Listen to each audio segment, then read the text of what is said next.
Welcome back to this channel. In this video, we'll discuss about traditional versus mechatronics design. So, a traditional design is nothing but the previous, before the advent of mechatronics design approach, each individual domain as in mechanical and electrical or electronics, they will be worked, each part will design or work on the process, work on the product individually or as their individual domain.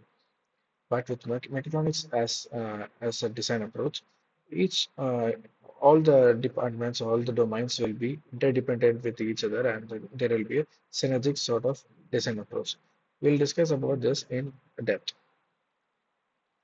So to start off, the design traditional design paradigm here, this workflow is a sequential sort of approach where each individual department will work in their particular discipline, and followed by that will be the next department after that.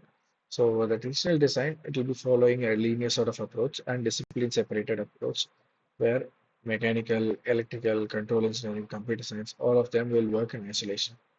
So each system will work independently, and then followed by that will be the next department. They will be working in the part of the design cycle. So this will be made as in individual development phases, and each concept will be made in that particular um, domain. So there will be less requirement or chances for cross-functional collaboration in this sort of design approach. To start off, this is a sequential workflow, and it has limited integration or flexibility as well, and it has also has rigid specifications.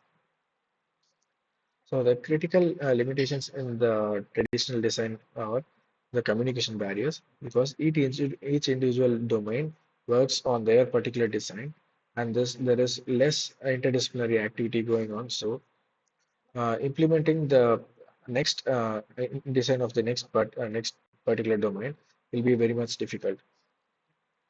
As I said earlier, late stage integration will be very difficult with this sort of approach, because once the mechanical design is done, electrical they will have to fit in the electrical part or electronics or control engineering. So since each domain is functioning one after the other, or working on it one after the other, they will have to accommodate only, or they will only have to accommodate rather than being have the flexibility of choosing their sort of a synergistic or integrated sort of design.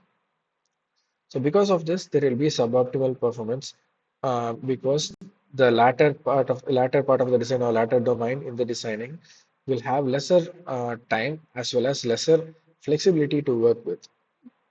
Then we have the extended development time. So from start to market deployment, it will be delayed because each individual department after the first one, they will have to accommodate for the previous one's choice. So they do not have that much flexibility in the entire designing process.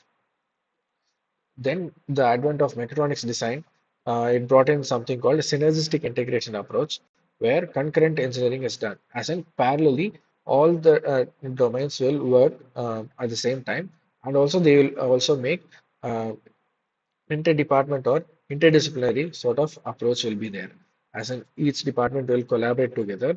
As in mechanical will collaborate with computers to make the CAD drawing, electrical and control bring to come together to make control engineering.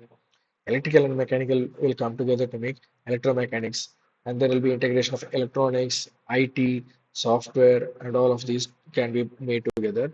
And this is sort of an integrated approach. So because this is integrated, there is always the flexibility to for all the departments to work with, and because of it is interdisciplinary, interrelated, there are chances that they can bring in new sort of innovations. Say, for example, previously we need mechanical and electrical linkages or bigger sort of setup. To reduce that, we have like MEM systems. Even MEMS are becoming outdated to leave way for the NEM systems, nano electromechanical systems.